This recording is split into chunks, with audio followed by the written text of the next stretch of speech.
All right, all right. I'm so excited. Today is the day we are launching our next, as far as release of the winter 2025 issue. So I'm excited today because it's always great when we have these different release celebrations because this is the opportunity for those that's a part of it to be able to speak out and you get to hear their voices. I know we did some videos throughout the day, but this is the opportunity to go live and have them answer some questions. So what I'm gonna do is just, if y'all all could just introduce yourselves, say your name, what you do, and we'll just go from there. And who's your audience as well. We'll go from there. Um, let's see, who wants to go first? Miquela, did I say it right? Yeah, Miquela, you got it. Yeah. Okay, I'll go kick ahead. it off first. So I do a lot. I have a lot of hats that I wear for STEM. So I am a federal environmental protection specialist, as well as an adjunct professor, where I deal with my undergrad students and I teach various environmental science courses. As well, I am the chief regulatory officer for a company, Riva Zero, where we're developing modular hydrogen dispensers for hydrogen vehicles. And then also, I am the founder of Robot. So that is the first crowdfunding platform that will focus on STEM related projects. So anywhere from a research to funding, help a student fund tuition, all the way to like a little beach cleanup. So I wanted to provide this platform for us people in the STEM. GoFundMe, you kind of get lost in a sense, and this is really focused on STEM related type projects to get funding and donations, especially at a time where we're seeing funding cuts to our science community and projects. So that's me in a little nutshell. Love it, love it. All right, we'll go to Asia. Asia next. Hello, everyone. My name is Asia. I am a chemist and the founder of Alchemist Asia, which is a science-inspired makeup brand. So we specialize in anything from skincare to cosmetics, very, very small scale. We do small batch, but we're all about bringing that philosophy of science to the masses and destigmatizing science in the beauty industry. So I work as a product formulator, as a chemist for my own brand, also with private clients. In addition to that, I've worked previously in multiple labs as a lab technician, and then I'm also a published researcher. So I did a lot of molecular docking and medicinal chemistry.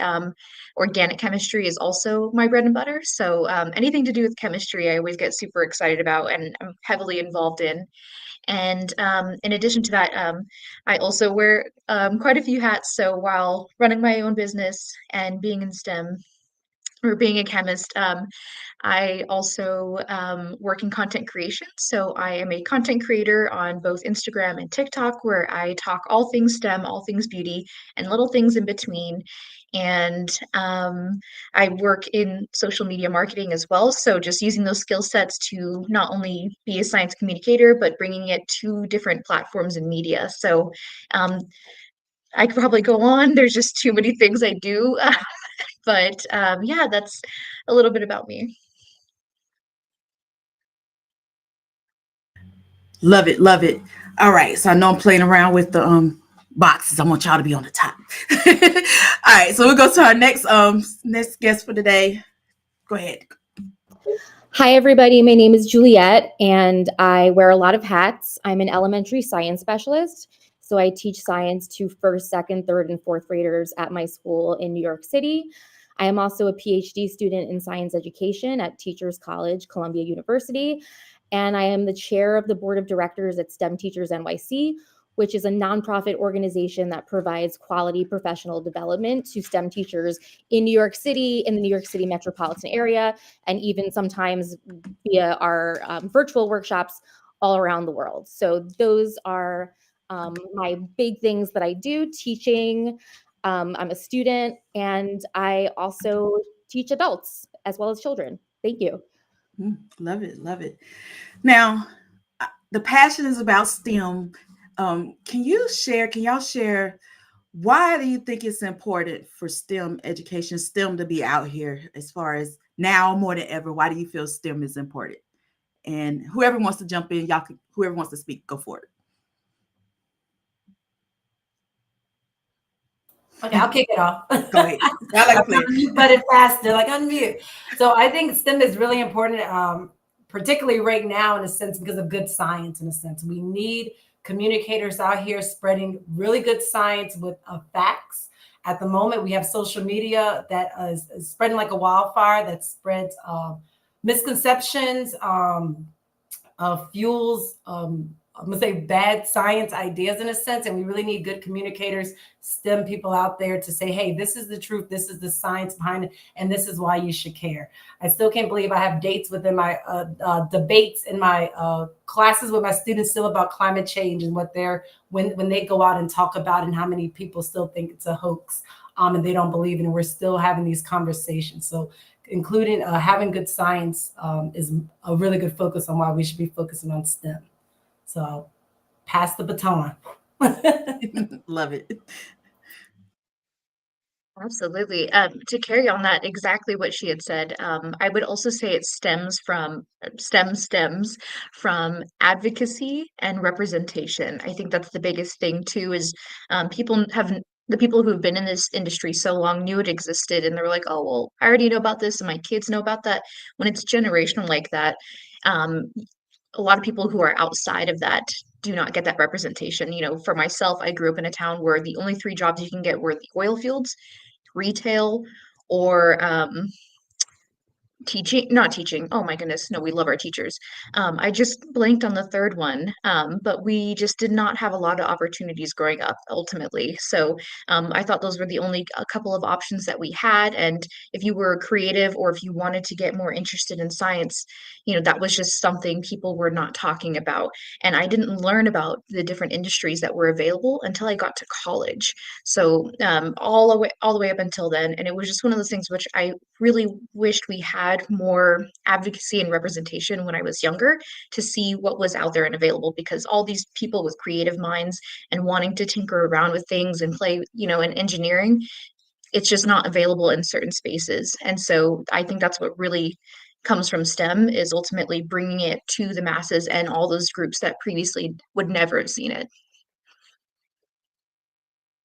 Yeah, I am a science educator, so I really think a lot about STEM and the next generation of future adults. It's so important to introduce them to the STEM subjects, for them to be literate in STEM, and for them to feel empowered and excited about STEM going forward. Hopefully, then going into STEM fields when they're older, and hoping that we have these future scientists taking care of issues like climate change and global warming and all of the other kind of contemporary issues that we're dealing with today. So I think STEM is extremely important for our next generation of scientists. Love it. Love it. Now, I know there's a passion with STEM as well, with what y'all have discussed. Can y'all give like some examples of maybe how you have made an impact with STEM, and maybe one of your favorite things that you do or have done that maybe is tied with STEM that you might want to share? I'll kick it off. So I think one of my passion thing I did was while I was at a federal agency, I had a chance. I actually noticed that only certain colleges were getting funded for these science-based projects. So I went to my leadership and I was like, hey, have you guys ever thought about partnering with HBCUs? I was like, they have ample amount of opportunities as well with science-related project, collecting data, oceanography in a sense, and maybe we should start looking into partnering with HBCUs and providing federal funds to them. So that was really one of my passions. And as well, while I lived in Northern Virginia, my daughter went to a very diverse elementary school. They spoke over 23 languages in the school. So we decided to donate these animal telemetry network children books to the school so we can start getting them introduced to these subjects in a sense, like tagging particular seals and turtles in a sense. And the kids were super excited that they were able to open their mind, like, hey, you can be a scientist, you can tag species in a sense, and providing that connection with diverse type of students in the science field, especially when elementary school, there's 23 different languages spoken. In a sense, they all were exposed to that via a program that we did at the federal agency I was working at. So passing on.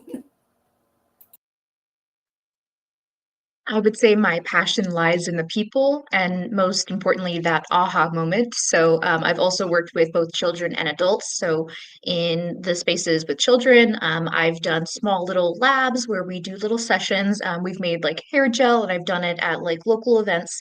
And they get so into it. And when they learn that this is a career path that they can take, or when they pose more questions, you can really see like those minds working and they're like, okay, I can do something with this. And a lot of them pursue so much more, even just in elementary school. They get into the science fair, they get more active in their science classes. It's awesome. And on that same end, when I've worked with private clients as a product formulator, 9 out of 10 of my clients percentage wise have been Black women. And I kind of was interested by this. I'm like, okay, this is an interesting number. And it wasn't until I started getting all the feedback from a lot of these women who were basically turned away from any other product formulator that they wanted to do because they had incredible ideas. I wish I could tell you more. I signed NDAs and I wanted them to be protected because these ideas need to be patented. But some of the things that I learned from these women were incredible. And when I told them, okay, like, so what do you want to do next? Like, are you ready to, take the next step? And they were like, wait, you want to work with me? Like, you actually want to help me with this? And I was like, well, yes. You said you spoke to other chemists. Like, what was the conversation? They're like, it stopped after the first one. So they would tell them their ideas and be like, sorry, there's just not an industry for that. Or, this is a really niche category. We don't want to help you. And so seeing that same curiosity and aha moment with both adults and children are just the biggest things I drive for. So at the end of the day, it's the people that I get to help. And then when they get to see that this is another passion that they can also pursue, that's just what really gets me going in STEM. So I'll go. I feel really passionately about elementary science education. At my organization, STEM Teachers NYC, when I first joined the organization, they were offering professional development options for middle school teachers and high school teachers, and not many options for elementary school teachers. And there is a lot of research that says that starting science with students early can affect how they feel about science going on into the later years. I'm a parent, by the way, just so you know. That's one of my other things that I do that I did not say in my first introduction, but my daughter is with me. She's 3 years old, and she likes to hang with me. So when I found out that they weren't providing options for elementary school teachers, I started something called the Elementary Science Initiative at STEM Teachers NYC. And we took a bunch of elementary science educators and we got together and we thought, what do elementary educators need in order to be fluent and confident about teaching the STEM subjects? And so now we have this really wonderful, robust program of workshops that are for training teachers, elementary school teachers, whether they're specialists or generalists in science, technology, engineering, and math, and making them feel confident about their skills in teaching those subjects. That's amazing. And each of y'all brings something to the table, and I love it. And it's like something different, but it's making an impact. And that's just the biggest part of STEM, how we all have something that we can bring to the table as far as making a difference. And all y'all are making differences in different fashions with different individuals. Now, I see that we're representing as ladies, as women are on here for STEM. We do have some men in the magazine. I want to let everybody know we do have some men in the magazine.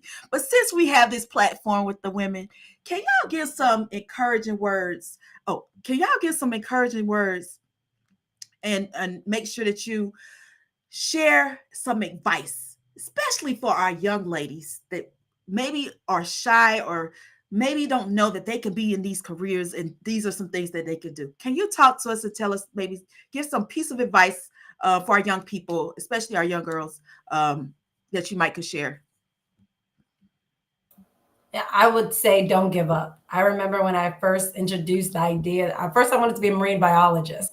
So at first I want to be a marine biologist, and then I changed to a zoologist in a sense. And then I finally landed up to environmental scientist. And I remember my family laughed me out the room. They were like, you can't be a scientist or whatever. And just do not give up. Keep that passion, keep that drive, because most of us STEM people, it is really driven inside of us. Like we were put here to protect Mother Earth in a sense, right?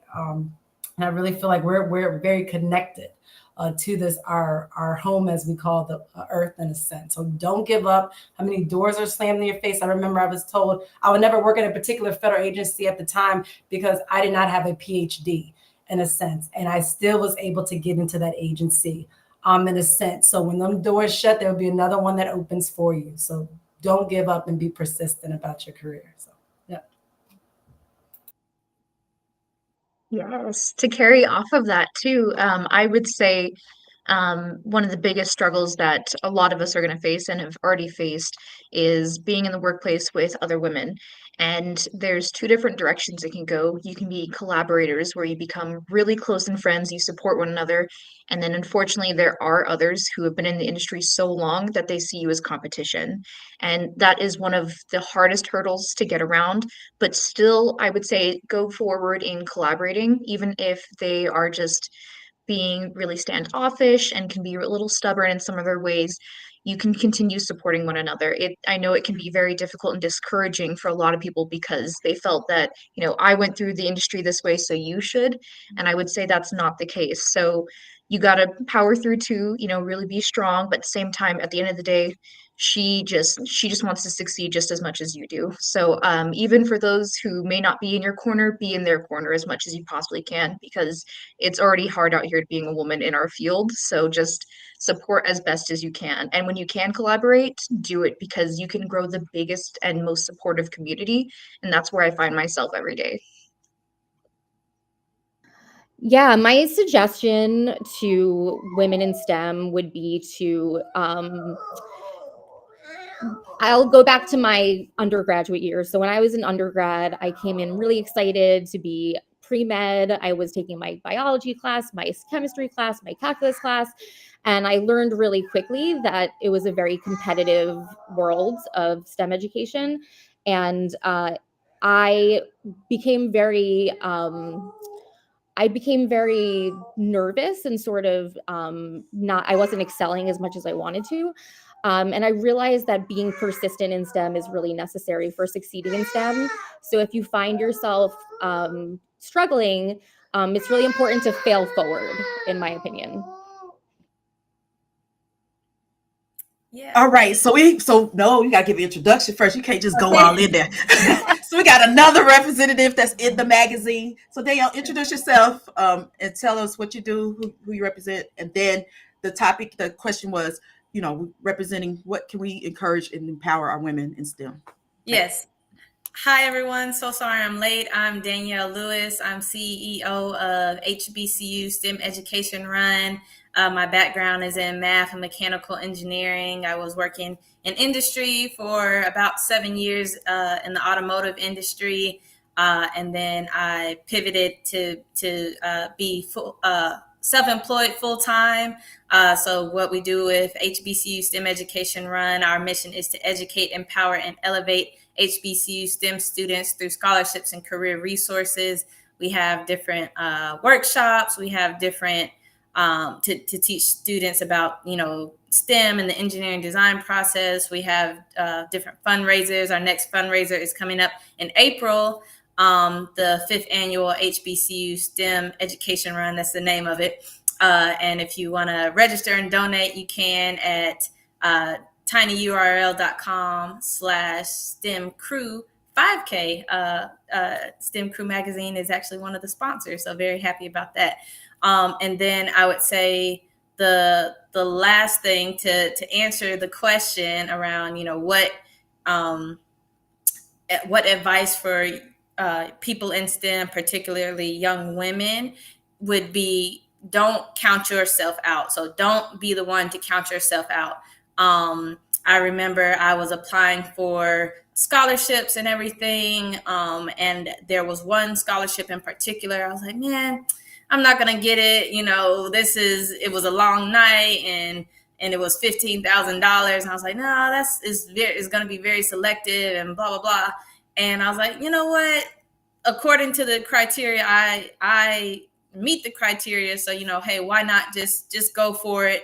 And that's the scholarship that I got. So I'll never forget that moment of, hey, if I wouldn't have done what I was supposed to do, I wouldn't have, even gotten that scholarship, gotten that opportunity. So it's your job to apply. It's their job to find the candidate. So you do your part, and you'll be okay. So that would be my advice to people in STEM, young people in STEM. Awesome. I love it. Well, I mean, time has gone by. Can you believe it? Time has gone by. The biggest thing is we got to encourage more to get into STEM. I'm appreciative of y'all ladies for representing. We've got 15 STEM trailblazers. Y'all are representing amongst the trailblazers. And so as we get closer to the tail end of it, because we'll transition to the Read It Right radio show, which is going to be our cover feature. And so there's the interview with that Read It Right radio show. So everybody will transition to that. But one last thing, I guess I want to definitely make sure that each of y'all can share with the people. Okay, so two things. How can people get in touch with you as far as getting more from you? Let us know. And then we can also put it in the chat too, for everybody to go back to. But how can people get in touch with you, as well as what do you have a piece of motto or phrase that you like to share? I know I throw stuff out the blue, but if you want to share that as well, that would be great. So who wants to go first? Oh man, somebody I know. So I'll kick it off again. You can find me at I Am Robot. It's and our platform is robot.org, robot.org. As well, we're looking for projects to start getting funding to. As well as my phase, which I've stole, is we only have one planet that we can go to as this human species. So we need to treat this one kind and leave it for future generations. Love it. Next.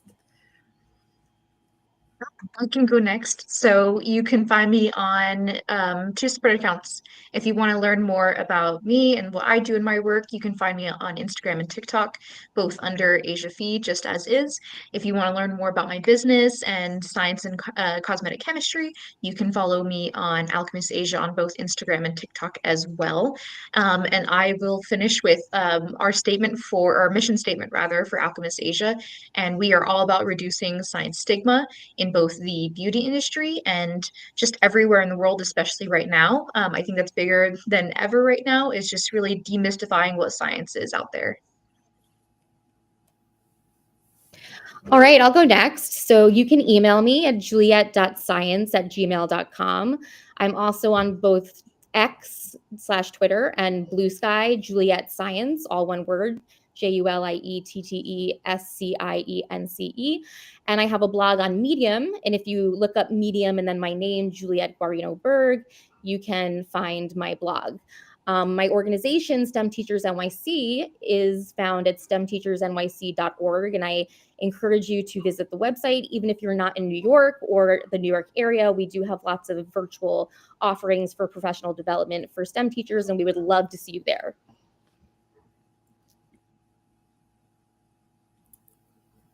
Yeah, and you can find us at HBCU Stemmer on Instagram. So that's HBCU STEMER, and also on Facebook at HBCU Stemmer. And the support that we're needing right now is we're encouraging as many people as possible to join our next 5K fundraiser. It's virtual, and it's also in Huntsville, Alabama. You can register or donate at tinyurl.com/STEMcrew5K. So tinyurl.com/STEMcrew5K. And then my last piece of what was it? The quote or whatever. This is a quote on the bottom of our website. Yesterday's the past, tomorrow's the future, but today is a gift. That's why they call it the present. So I try to use that to always stay in the present and take things one day at a time. Y'all are amazing. So I want to say thank you for hopping on. We're getting ready to transition. We got 1 minute and counting, but thank you, ladies. Y'all are amazing. Look out later on after the show, I will launch. Everybody has to make sure that they go stemcrewmagazine.com, www, subscribe, because it's just going to be emailed to those who have subscribed. And so that would be how people can get access to see the winter. So thank you for being great guest on the show. Thank you for being a part of this amazing opportunity of the Winter Magazine 2025. Thank you so much. So thank you. Thank you. No problem. Thank you. Yeah. Subscribe. Thank you. All right. Bye. All right. So we're in 1 minute and counting. So we have the Read It Right radio show. We have our cover feature for 2025, winter 2025. And so if everybody could go to www.Read It Right radio show, you will be able to hear our feature for today. So www.readitrightshow.com. And you will be able to listen to our feature for today. So if you go to that and you go to our feature, so definitely check it out. Listen to our feature for today. She's amazing. And so you'll be able to listen to her now. So log in. I will share screen so you can see it, but go, if you have to, go to www.Read It Right radio show. And then you'll be able to listen to her now. So we'll switch over. We'll switch over to the Read It Right radio show and listen in on that. Okay.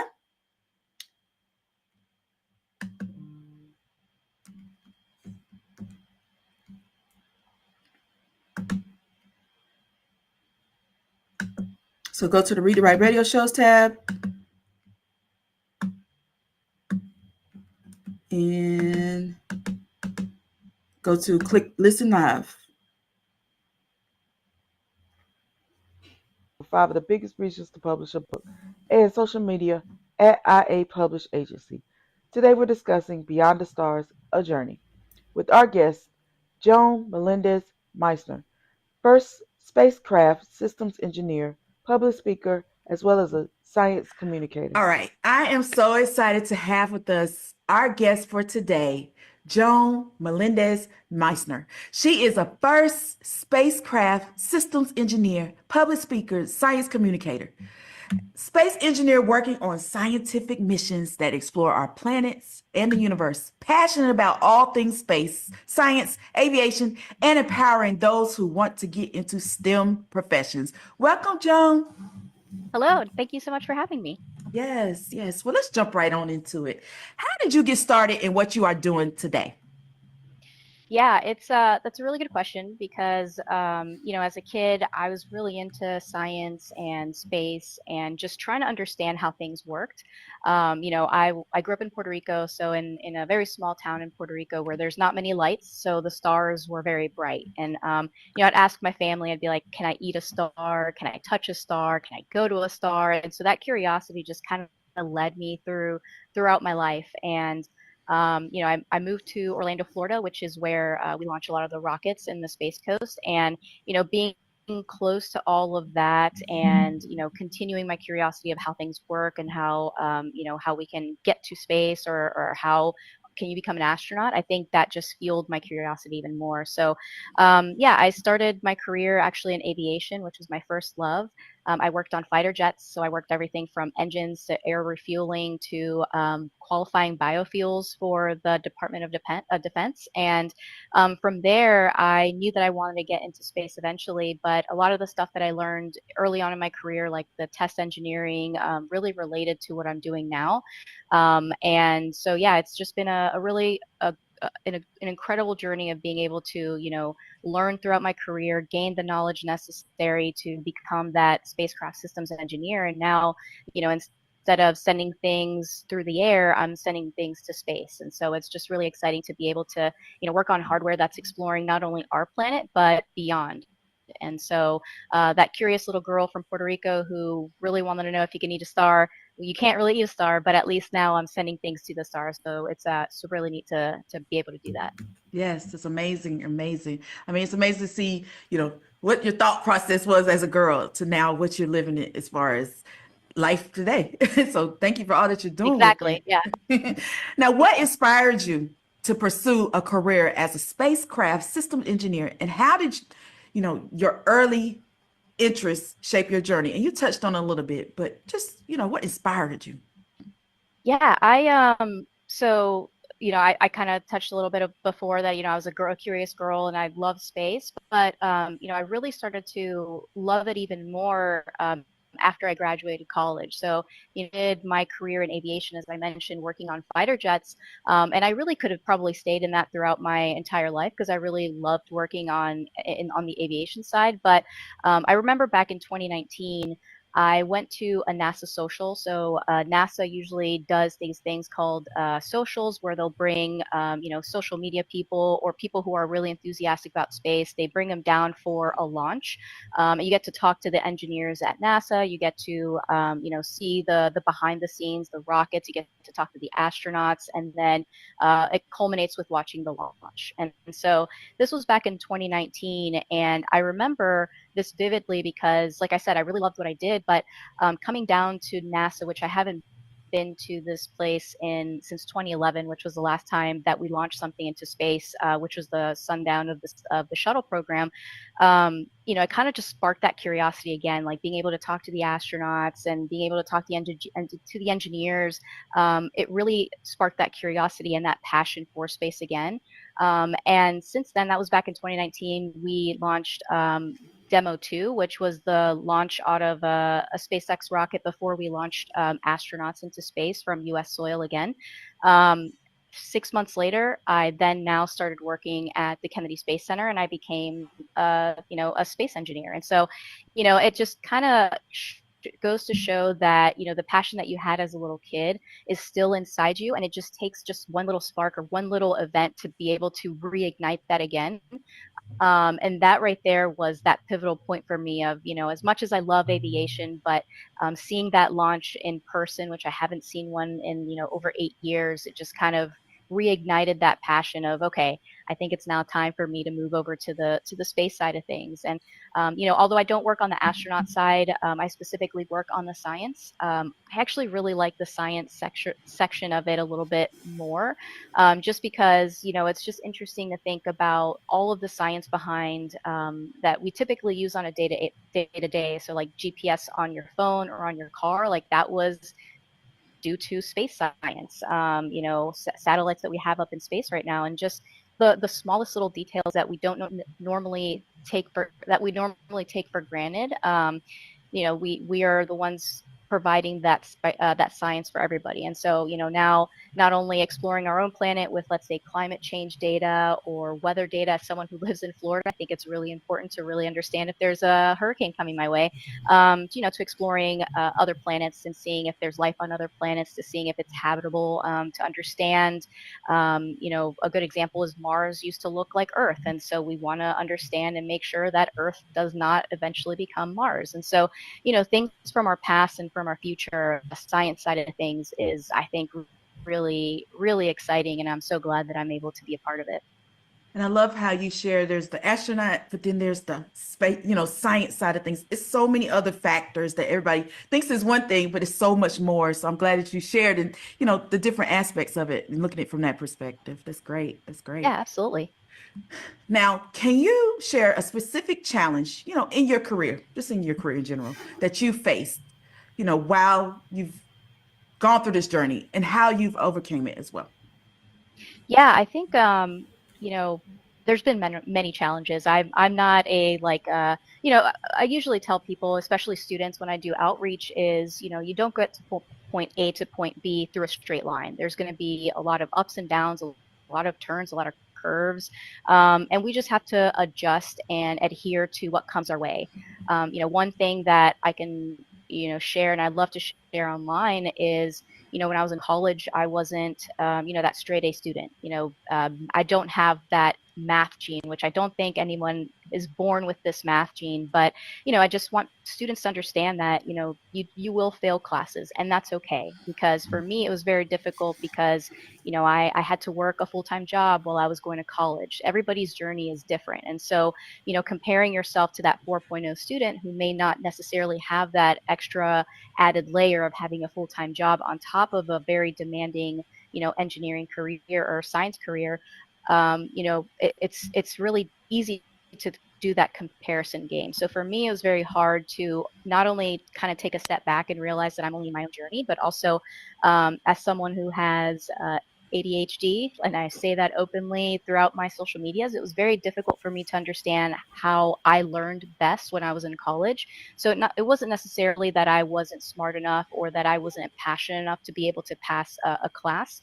I think it was just because of the fact that I did not know how I learned. And it took me a very long time to really realize how I learned. And so along that journey, I failed organic chemistry, and that's okay. At the time, I was like, this is the end game. I'm not smart enough for this. And so, I'm glad that I stuck with it, because then I wouldn't be the person that I am today. And so I love sharing that, not only on social media, but when I do outreach, because I don't want students to think that if they fail a class or if they stumble or something happens, that's it, that they should, kind of pivot. If they want to pivot, perfectly fine. But if it's something that you're passionate about, just learn from your mistakes, pick yourself back up, and just keep trying. And so, that specific core lesson, I've dealt with that throughout my career. And so, again, you learn from your mistakes and your failures, and you become a better person. And so, that's one of the most difficult things that you'll hopefully overcome. But it's something that's very pivotal along your journey as to where you want to end up. Yeah, I love it. Your story, you got a story to tell. I love it. I love it. And you're right. Everybody's path is different, and it isn't a straight line, and that's so true. I Up guess and down curves all and of that, reverses, everything. all of that. When we come back, we will continue our discussion on Beyond the Stars, A Journey. You're listening to the Read It Right Radio Show, and I'm your host, Lady T. You're tuned into WDRB Media, the voice of the community, the only station giving you double the information and inspiration. We'll be right back after the break. Hi, this is Lady T, host of the Read It Right radio show, telling you to stay tuned in to the only station giving you double the information and inspiration. WDRB Media, the voice of the community. Welcome back to WDRB Media, the voice of the community, and those streaming live through free tuning radio apps. You're listening to the Read It Right Radio Show, and I'm your host, Lady T. If you're just tuning in, we're discussing Beyond the Stars, A Journey. Make sure to check out the free 10 STEM scholarships and organizations ebook at www.stemisttheway.com. Also, grab that free digital STEM Crew magazine, which our guest speaker for today is the cover feature. Go to www.stemcrewmagazine.com. Joining us in the studio today is Joan Melendez Meissner, first spacecraft systems engineer, public speaker, as well as a science communicator. Our show topic for today is Beyond the Stars, A Journey. Now, as a science communicator, I feel like I'm learning that there's so many science communicators. That's kind of new to me. I started meeting people who saying science communicator. But as a science communicator, what strategies do you use to engage and inspire young people about STEM fields?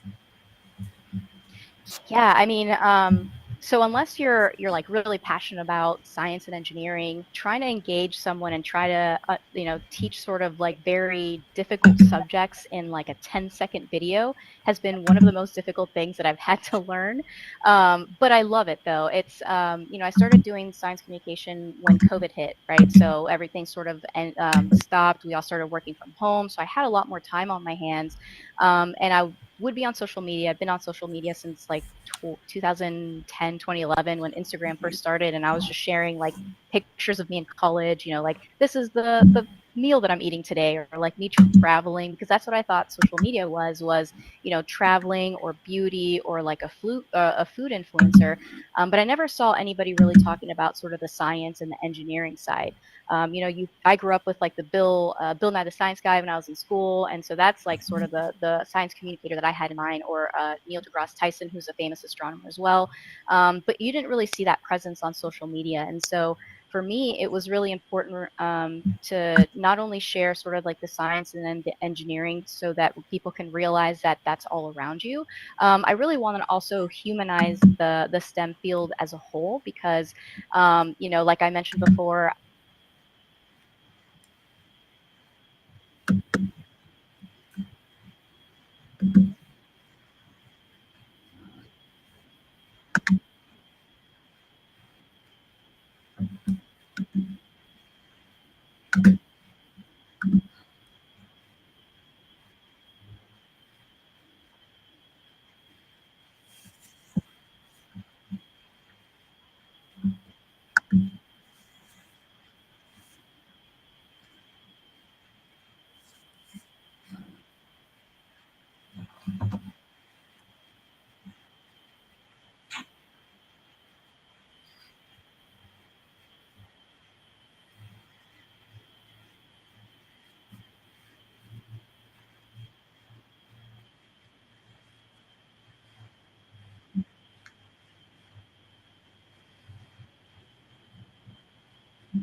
All right. All right.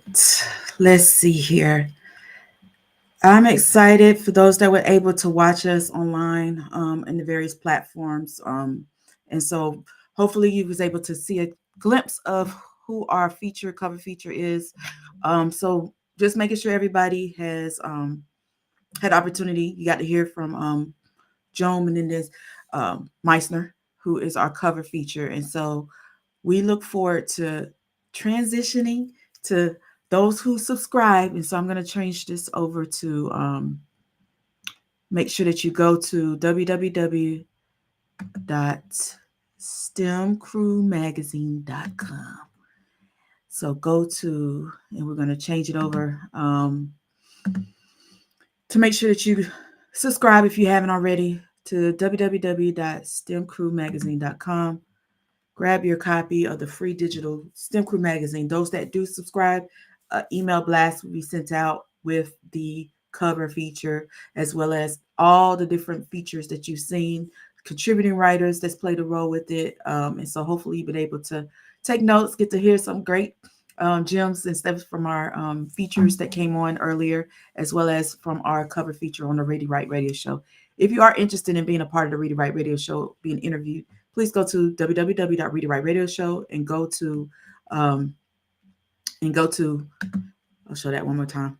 www.readitwritradioshow.com. I'm looking for interviews, anything tied with STEM. If you're an educator, if you are a STEM representative, professional, definitely go there. Click the button at the top, which is interview, and we will do your interview, and you can get a show features every Wednesday, 5:30 p.m. Eastern Standard Time. And so definitely want to make sure if you were feeling that, that would be great. And then finally, looking for some additional subscribers. If you subscribe, free digital STEM Crew magazine. The print will follow afterwards, but for now, just focus on the digital ones. And then you'll be able to get access to all the other ones that's been issued. This is the winter 2025 issue that has been was releasing today. So now that we've concluded, I'm going to say thank you to everybody who was able to get on. And thank you for those that are guests that was able to get on that represented for the features.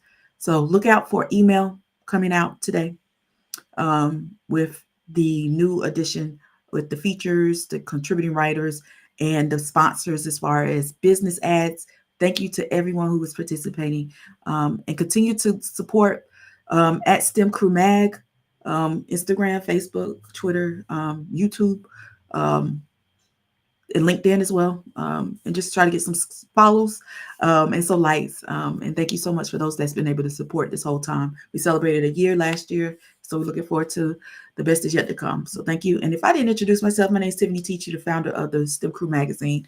I am an engineer and a STEM advocate, a children's book author, STEM books as well. So definitely want you to make sure you check out stemcrewmagazine.com, and it's free. So thank you for all that was able to listen today. And thank you for those that support. I'm excited. We're releasing our winter 2025 issue. Have a great one.